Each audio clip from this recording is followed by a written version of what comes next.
RPA infused with AI. You could basically, instantly be able to help even the smallest businesses, because you already have pre-trained models that work from day one, right? Just get up and running with RPA in under 5 minutes. You have two things that I would always focus on is, as a business, make sure you have a good CPA or a good accountant, because they're going to be the storytellers and tell your business.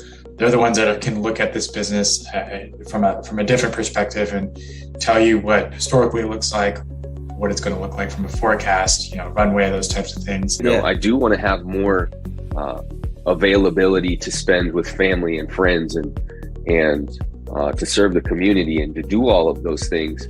And really, if nothing else, RPA affords you that. It gives you that ability. So you can use it to become from a small business to an enterprise if that's what you're hoping to do. It was like the beginning of the 20th century. Like when we first started getting jobs, it was mainly repetitive, put the candy on the thing, put the wrapper on the thing, hit the metal thing. It was all the same kind of, we were fine with that. We were fine. It was kind of, it's ancient, it's old, it was new for us then. Now we're in a place to where we can get just about anything we want done at the blink of an eye, snap of a finger, if you know what to do. If we know what we have is making a difference to every company that we talk to, and that every company that buys in and understands the value right away, the impact it's having is phenomenal. It's phenomenal. It's life-changing overnight. It really is.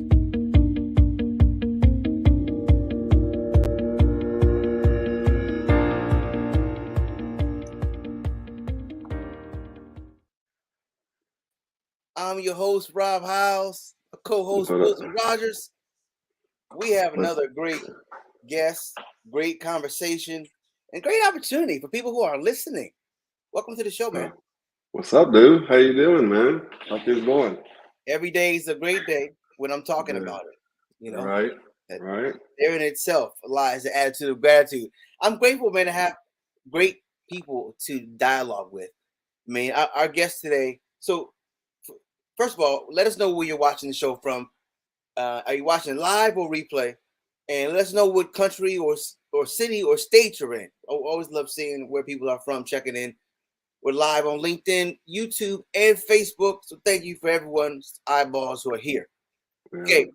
So, our goal on this show, one of the catchphrases is the RPA Show, the show where you just might learn something you didn't know, right? And so that's really the theme of this. Learning something you didn't know about business, technology, automation, understanding, business development, process improvement. I mean, the list goes on. And we got a guy today who knows a little bit of, he checks some of those boxes, man. It checks a lot of those boxes. It sure does. It is. It's always good hearing from, other business leaders out there and just to see their story. Because I think that when it comes down to,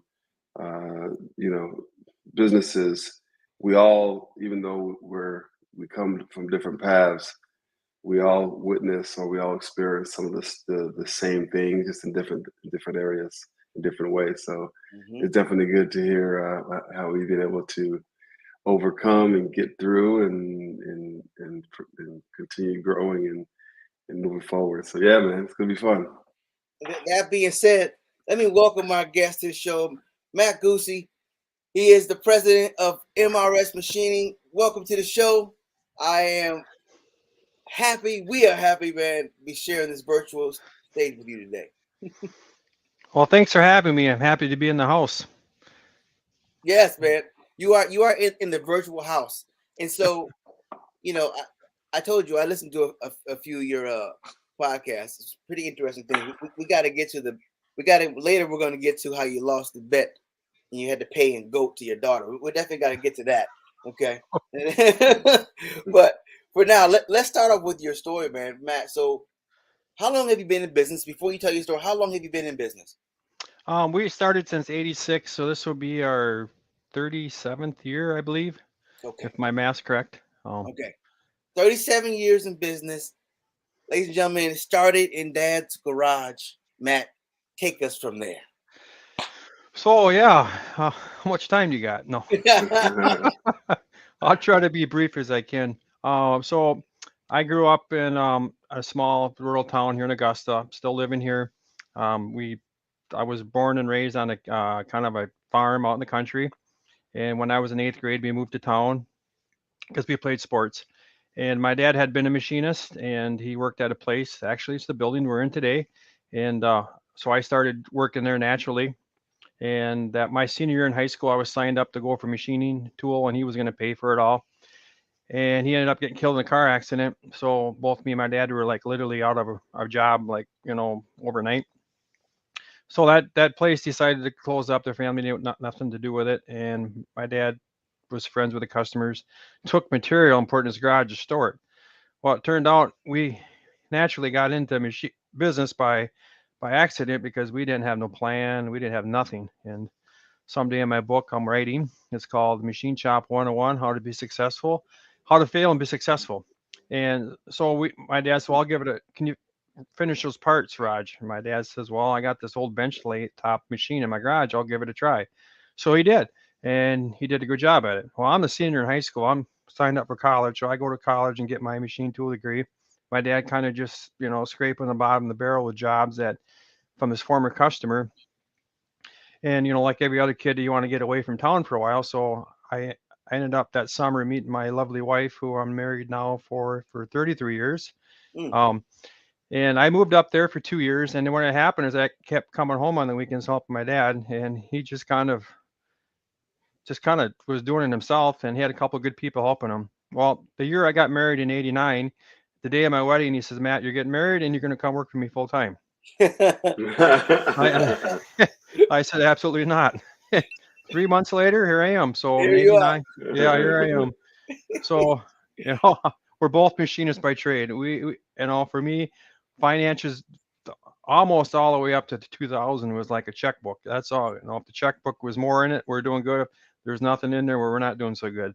That was my financial 101. So we picked up a couple more customers. My dad knew connections. And about 92, I remember being in my dad's garage, just me and him, and we had a gal named Sharon. Everybody thinks that's what MRS stood for, is Matt, Roger, and Sharon. It actually stands for lots of things. It's woman-owned. We got into government contracts. That's what we did, and that's what we wanted to stick to. When we got into government, we wanted to be that woman-owned. People could recognize it. It doesn't stand for Matt, Roger, and Sharon. It doesn't stand for Matt's really smart or Matt's really stupid. It's meant to be woman-owned. So anyways, in 92, I just stopped the machine, and my dad, if you knew him, he was a go-getter, just be quiet, get to work. We got work to get done. We don't got time to talk. And I just asked him, hey, can we grill this? He goes, well, not really, but if you want to, I'll back you. So here's a guy, I'm 21 or 22 at the time. I had no business degree, nothing. And I started knocking on a few doors, and I got more doors slammed in my face. But I finally landed a customer, and it so happened to my dad landed a customer. And now what do we do? Now we're in a garage, and we have more work than we know what to do. We can't move. So my mom wanted out of the house, so she went and found us a building downtown, and we moved in the middle of January. And I remember the day, it was like 25 below. And Mom said it's time to go. You guys got I like what you're doing, fellas, but you got to move it out of here. Got to move it out.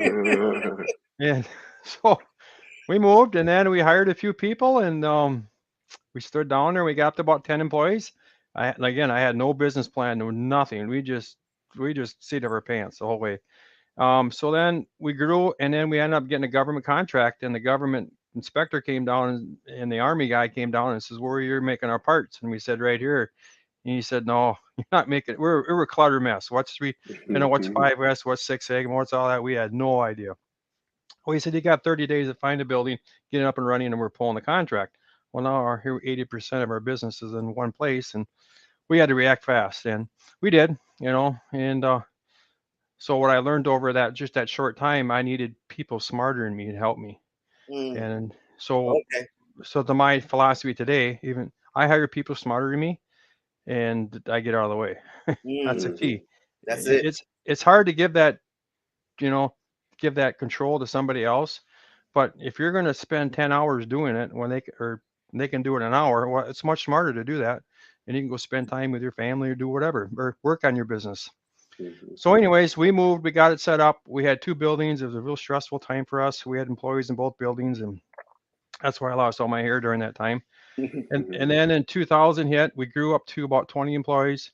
And then 2000 hit, and we all know what was going to happen. The computers were going to crash, and the world was coming to an end. And the building we're in currently, where I started back in '86, opened up, and we bought it, and we started growing in that building, and we started hiring more people. Then I knew I had to do something. I had to do something. So I joined a peer group for 3 years, and I learned so much. That's how I kind of learned about business, balance sheets, income sheets, budgets, and business plans. And my dad was smart in that area too, but so that really helped us a lot. Well, then 2001 kind of hit, and when I was in that peer group, they asked a question, "What's your goal?" And I said, "Well, I'm gonna have a goal. I want to get through a recession." Well, so we started planning for that, and well, guess what happens in 2007, 2008? We get a recession. We get a real bad recession. But I had a plan, and I knew how to do it, and I'm glad I did have that plan. So then we got through it. We grew. Now we're up to 50 employees. We're running around the clock, and we're still doing that today. Well, then we had so then I in 2007 I also actually won an award a top 10 machine shop, and that was my first exposure to speaking in front of people. And boy, was that a experience. I they told me how to speak for an hour, and I'm like, I can't say 2 words. So I practiced for like months and talking in front of people. And I remember going down there, and I had all my papers, and I wasn't even looking at the crowd. I was just looking at my literature and going like this. And all I remember, the guy told me, when you're done speaking, when it's 10 minutes to go, I'm going to stand up and look at my watch. All of a sudden I see this guy stand up looking at his watch, and I'm like, I'm not looking at my paper no more. I'm just talking to, like I'm talking to you. I was like, why's he standing up? I only been on like for 10 minutes, 15 at the most. Well, actually, it was 50 minutes. I actually had the gift of gab that day for some reason. And naturalness was in you. The seed was already in there. yeah, Flower so was now sprouting without you knowing. Yeah. so that got me exposure to other people, learn things. We grew some more. We picked up some more customers. And my philosophy then was, don't have more than 20% of your business in one customer. Don't have your eggs in one basket. It's not healthy. I always tell people 3 things when they go into business. I'll ask the same questions. I'm going to ask them, and you got to answer is all yes. If you don't say yes, don't go into business. Number 1, are you ready to give everything you have financially and put it on the line? Number 2, you're ready to be away from your family for the next 3 to 5 years. And number 3, my mind just went blank. We're ready to work 24/7. Because if you're not, you think you're going to go into business and become an instant millionaire and work 6 hours a day and go out and buy a brand new truck or car. No, you have to do those 3 things. Your family's got to be on board. That's the most important. All right. So anyways, we grew there. Then in 2012, my dad kind of got, my dad had helped. That's another reason I came back. My dad did have a massive heart attack when he was 42 years old and was clinically dead on the table. That's another day, another story. But so that's another reason why I came back, because I didn't think his health was going to be, we didn't know how long, and he didn't take care of himself, but he made it another 25 years.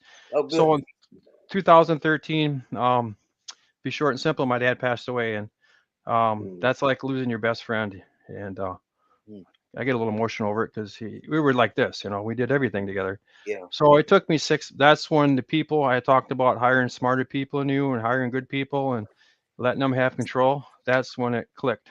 I was so thankful that I prepared for that, 15 years ago or whatever it was. They basically ran the place. But at that time, then a year later, my mom passes away. So within a year's time, my grandma, my mom, and my dad all passed away. Whoopta. Oh, what year was that? That was 13. My dad passed away, and my grandma, and then my mom passed away in 14. Wow. So my mom had 51% ownership. I had 49, and my dad passes away 2 months later. Mom says, I want nothing to do with it. Matt, buy me out. Well, okay. So what did I do? I'm still emotionally distressed for my dad passing away. So I went out and gave my mom a bunch of money, and shame on me. I didn't know much about banking and stuff. And now I just gave her a bunch of money. Now, how am I going to pay for that? Because when I buy a machine, I can make product. I can get my ROA real easily. That's easy. But buying someone out and you don't have the money for it, Right. what do you do? Mm-hmm. So that learn lesson there. Right. So the best thing I've done 6 years ago was I hired a CFO. I didn't even full time, part time. Best thing I've ever done because he's finance. He knows it. He knows budgets. He knows how to work with banks. He does all that for me. He does. It's like a no brainer. He's only here 1 day a week, if some days 2. He's a great guy. That's what he does. So, then, when did you hire your CFO? In 2015. Okay. So it took me about a year. There's another story that happened in 2015. That's another day, another story. But then the first thing, he looked at my customer list and he says, your eggs are like in one basket. And that's going to be a problem. And I'm like, ooh, yeah, because 75% of my business was an oil and gas business. And 2 months later, that went gone. I had that customer, that business was gone in 2 months. So now here I am. Where I practiced and preached for the last 10 years, I wasn't even doing myself. But thankfully, again, hire people smarter, brighter, and better than you, and the rest takes care of itself. So we turned that around in 2 months, 3 months. We turned it around. We had customers that we said no before to. We called them, and 4 months later, we're busier than we ever been. And today, no customers over 15%. No one industry is another thing is over 15%. So we're very, very, very well diversified. And that's what I say in all businesses. The more diverse you can be, the better off you're going to be. Yeah. So when there is ups and downs, we don't really feel it too much. And what does MRS do and what are we about? Yeah. I should have probably said that first. We're precision. No, I'm back going into that now. Oh, okay. Yeah. So we're a precision contract manufacturer for all kinds of components in about every industry you can think of. We're more like going to the grocery store. We're not going to go to a store and buy 100 of something. People come to us when they want a loaf of bread or a gallon of milk and they need it in a reasonable time. That's better what we're at, the short run, quick turnaround, or medium sized runs. I always tell people 50 pieces or less is our niche. Lately, we've been getting into the more of the quantities of 200 to 500. But buyers are getting smarter because of COVID now. So now we're doing blanket orders and we're doing more scheduling. So we're being more proactive instead of reactive, and that's kind of like what we like to do.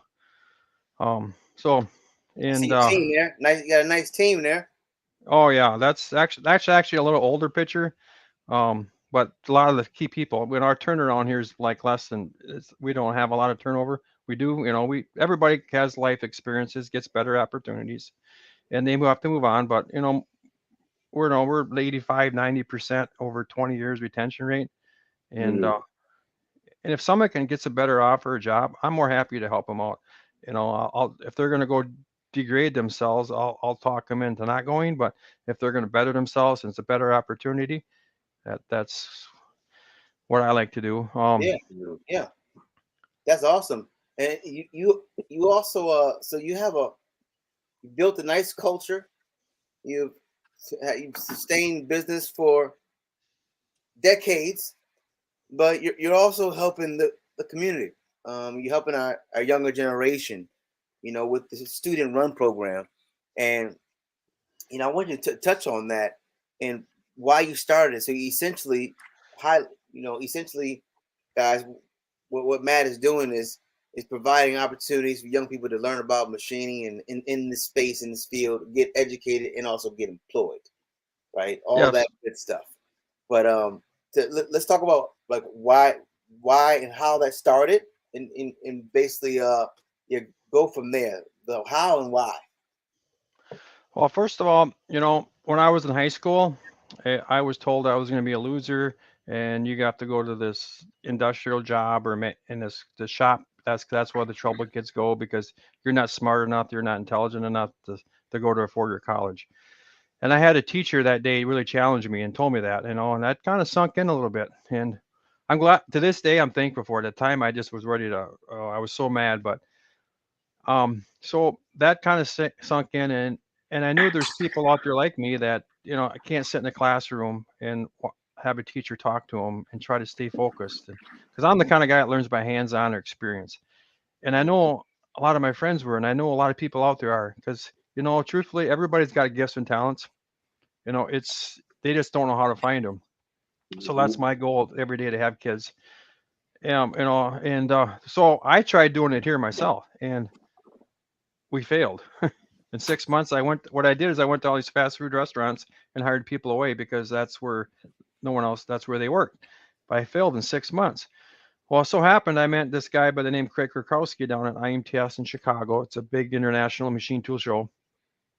And I met him 1 minute. I knew right away, this guy's a superstar. Wherever he's going, I want to get in his bandwagon. Because, you know, when you meet people, you can feel that energy, and it's just like a mosquito to the arm, you know.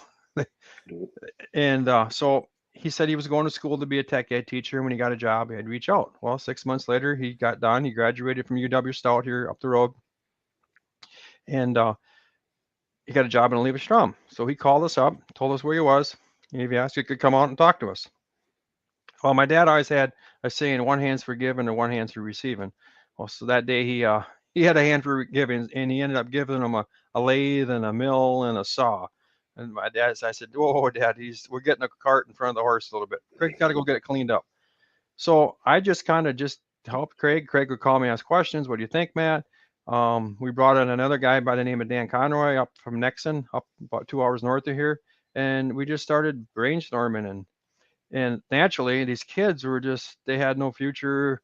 And I seen they just didn't have a clear path. So naturally I'd go over and speak to them, and they were just like listening. And that just sparked me. And then I knew schools need more help. So what Craig really did is he started my competitor. He's actually a high school.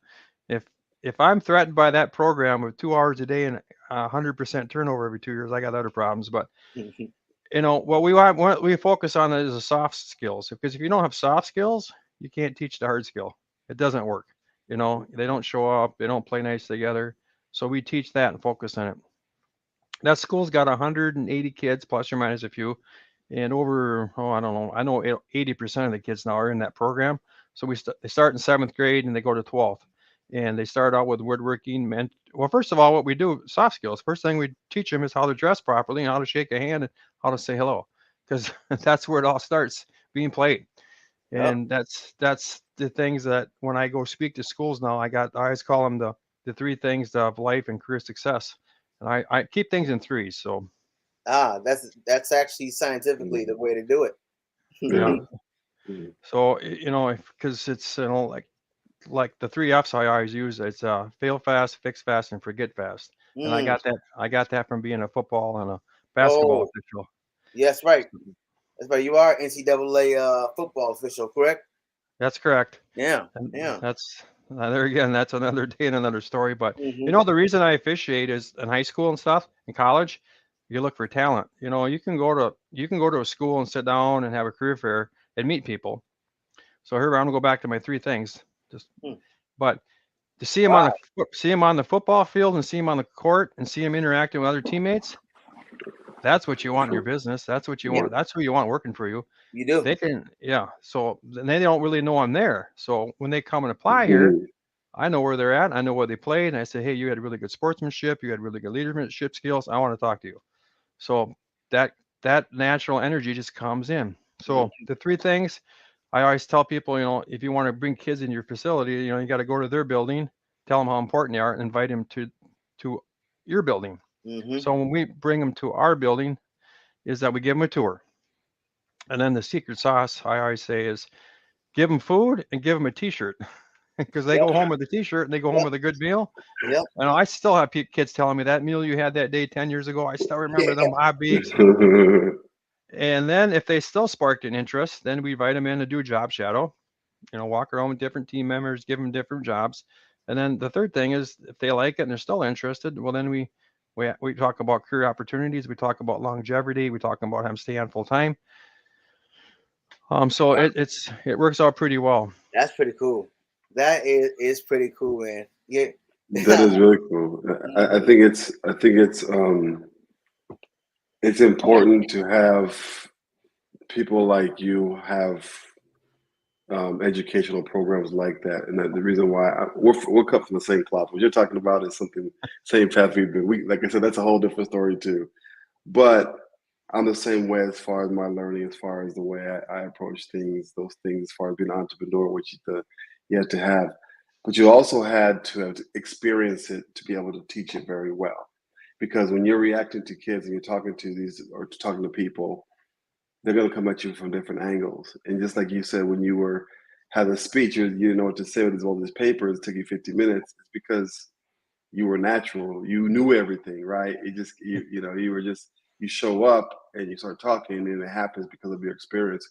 The educational part is important. So having individuals like you be able to have programs like that for other people is huge. It gives them a way in instead of a way out, right? So yeah. My goal with kids every day, wherever, I don't want them to see them go to a 4-year college or go to a 2-year college and get down and go, why did they do that? I want to make sure that they can get the right career path and get off on the right foot. Yeah. Wow. That's exposed to them as much as I can. I like that. Exactly. I like that. Yep. We're going to take a quick break, and when we come back, let us fill us in on this bet you lost to your daughter and you had to pay in gold, okay? Okay. Business burnout can be so overwhelming. So many things to do and not enough time to do them.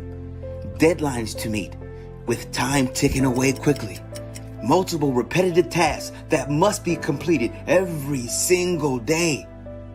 What if you could cut that list in half? What if you could automate 50, 60, 70% of what you do every day? You would have less stress. You could get more done in less time. And your company would make more money. Less stress and more money? See how RPA can change your day.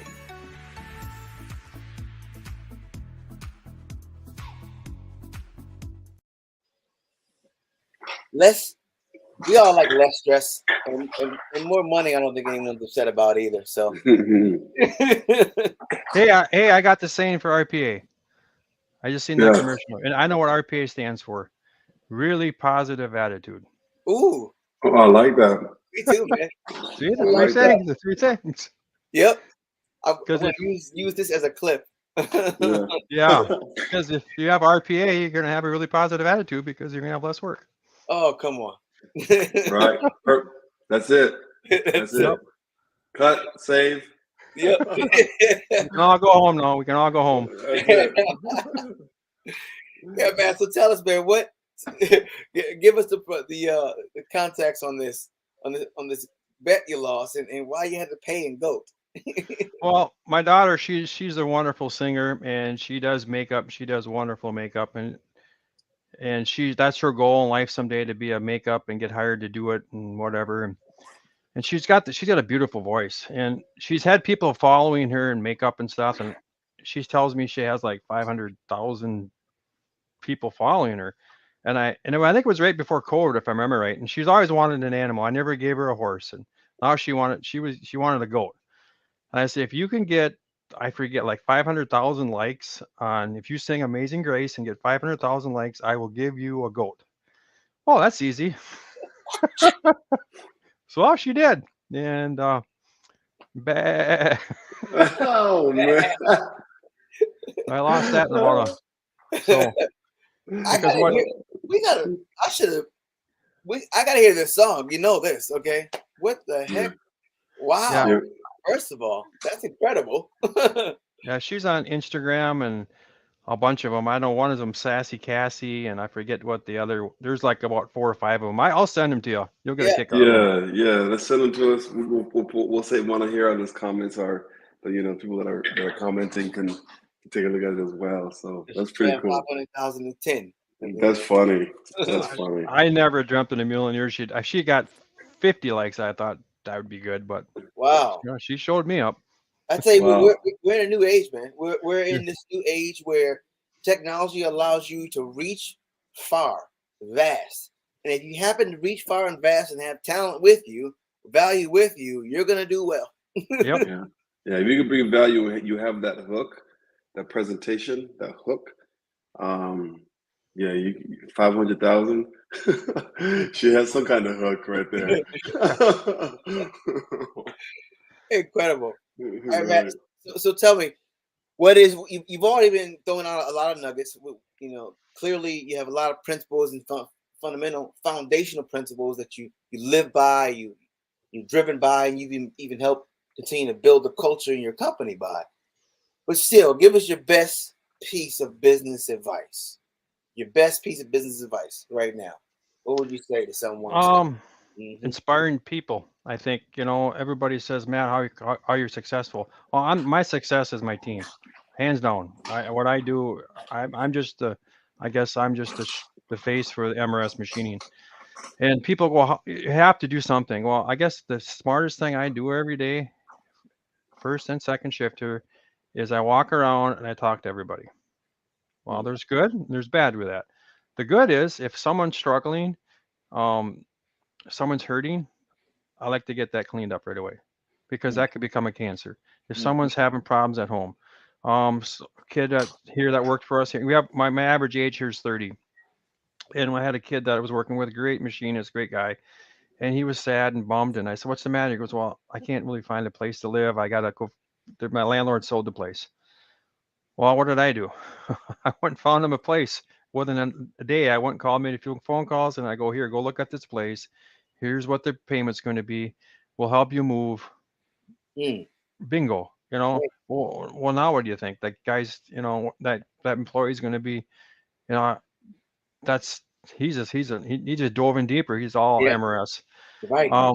Yeah, man. And you know, but then there's days where people complain, and but you know, every day I walk around, I take notes, and I'm a cyclist, but I always say you got to take care of yourself too. You got to eat right. You got to stay, you know, got to be in shape. And one of the things I do every day when I go for my bike ride, not so much in the winter, but in the summer, I try to get 3 things. And like I say, I'll think of like an RPA, but each RPA will mean something. And I go home and I write it down. And I leave it there. And then every day I try, at least 5 days, I try to do that. Then I try to narrow it down to a day, come up with an idea. And I usually get about 3 or 4 a month. And that's how I do my goal setting through the year. And that's when I, you know, but just walk around, show people you care. That's a big thing. And if they're down, you got to lift them up. Yep. I tell people, when you get up every morning, everybody has shoes and got to tie them. When you're tying your shoes every morning, think of one positive thing. Don't think of something negative. You're going to go to work. You're going to go here. And your mother-in-law's going to be bad or whatever. Think of one positive thing. Then I tell people, and when they go to the gas station or the grocery store, say hello. Or say hello, have a good day. Yeah. Just try it for 1 week and see what happens. I guarantee your life will change. Because I'm a big fan. If you do good things to others are good in return to do good things to you. Oh, yeah. Absolutely. So, the energy will follow you, and it'll come back fast. So, absolutely. You know, another note. You know, just hearing your story. I mean, just coming from the garage to what it is now. You were humbled a lot along the way. Right, you've had your shares of ups and downs, and it's always good to see a company succeed. It's good to see what you've built and seeing how you are impacting people right now, and you not only people but just the employees, the way you take care of them, and stuff like that. And that's something that I think we all, well, a lot of us look into and want to do. Also comes with a lot of struggles, a lot of ups and downs, a lot of what the heck am I going to do tomorrow type mindsets. Share some of those stories. I mean, I think it's important for people to understand, you know, there's 2 sides. You said, and we know it, if you're not 24/7, you're not going to lose family and friends. You're not going to see them for the next 5-6 years, whatever it is. You're not going to do any of this. You're not in the game. That really does happen. It's really true. What kind of things did you go through? There's, you know, like I say, I probably have more failure stories than I probably do success stories, but I'm the kind of person that likes to focus on the positive, not the negative. So I can remember times like I talk about some customers. We had 3 main customers, and in 1 week I lost them all. And you know, there's 5 of us working there. What are we going to do? That was a struggle for a whole month. I guess the worst one I've ever had, and that was when my dad passed away. I'm going through the emotions, and I said back in 2015, 14, when I So I didn't know what to do. I know my dad passed away, and me and my dad talked every day. But we really didn't plan for the future that well, and because I was just going to the hospital every day. So he had a friend that reached out to me after my mom passed away, excuse me, and said that I think you need some help with MRS, and I can come in here and help you. He was my dad's friend. Okay, I trust him. Well, he had a lot of business knowledge, and he's been well repped. He'd been known, and actually he got to know it through one of my customers. Well, he came in here and he ended up being a snoozer, a snake. His plan was to put this place in bankruptcy as fast as he could, so he could turn on, buy it, and kick me out. Yeah. Ooh, that was probably the most stressful time in my life. And, that was a nice psychological challenge for you. Yeah. So here, my dad, emotions, losing my mom and dad are right there, and I'm down. And then he comes in and tells me nobody likes me here, everybody hates me, and I started believing it. And I remember coming down here one day, I was so worked up, and I came down about 11:30, and I talked to a guy in the machine. I says, "Can I ask you a question?" I go, "Yeah. Why does everybody hate me here?" He didn't know what to say at first, and he goes, "Hate you?" He says, "The only reason people are here mad is because of you, and they know the guy you got here is a jerk. They're staying here for you. We're staying here for you." And bingo, my light went off. Boom. What year was that? That was in 2015. You know what? Dr. John Maxwell says to get the best answers, you got to ask the best questions. Ask the best questions, you get the best answers. You ask the question, and if it wasn't for the question that you asked, you wouldn't have got the answer the whole time. You were you, but there was a different image that was painted around about you that you fell into temporarily. Yep.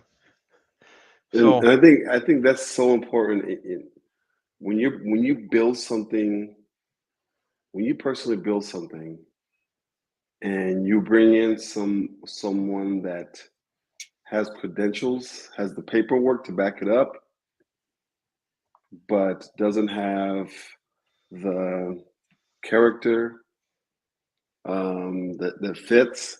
Yeah, it can take you in a different direction fast without you even knowing it. Right? And that's I think a lot of us have shared your pain. Yeah. So but it's good to people to understand that, because you have to look up for that snake in the grass. It could be pretty on the outside, but it'll sneak up on you really, really fast, and it can take you down.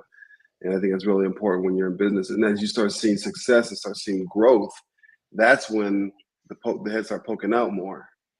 Yep. You got to be very, very careful, and knowing that you've had the power of ownership and own that all your company back, and being able and know what to do with it from this point on. And because of those instances, it's just going to make your company that much stronger and that much more valuable.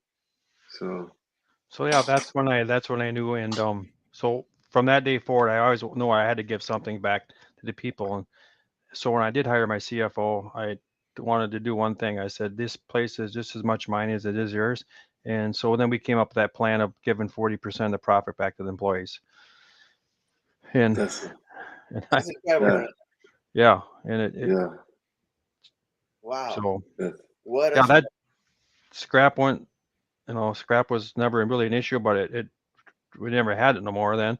And then we got more dollars out the door. So it was phenomenal how that little bit changed. That's awesome. That's awesome, man.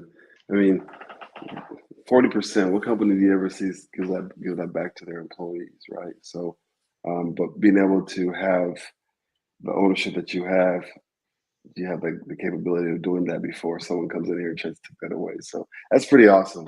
Yep. That's really awesome. Well, thank you. Matt, what's the best way for folks to get in contact with you? You can get me, first of all, you can get me through LinkedIn. That's, type up Matt Guse or MRS Machining. That's probably the best. You can Google my name, Matt Guse podcast, to hear more podcasts, what we're doing now. Tons of them out there. Or just look up MRS Machining. MRS, and it's machining. I'd be happy to talk with you if anybody's out there struggling or just wants it. I'm here to help, because I went through a struggle and I had a mentor that helped me through this. And if I want to see people succeed in America, because that's what it's all about right there to me. So I know there's people all over the world, but that's awesome, man. That's awesome. That was great. And for the student run program, but any way folks can support that? Yep. You could get a hold of it's called cardinalmanufacturing.org is the website. And if you can reach out to me and I'll forward it to you. It was actually a book. We actually wrote a book on it now. I can give you a copy of it. The Koch Foundation came in and we took videos and we wrote a book, and you can learn more about it.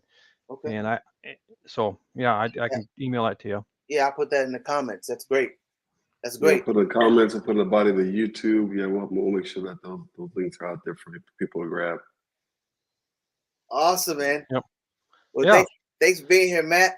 Matt, we definitely. I like to actually have a conversation off the record, just because of your background. It's good to rub shoulders and talk to people that you feel like you come from the same cloth. So I definitely look forward to more conversations with you. Yeah. Okay, I look forward to it. Ladies and gentlemen, the RPA Show, where you just might learn something you didn't know. Until next time. Simply automate. Automation made simple. Simply automate.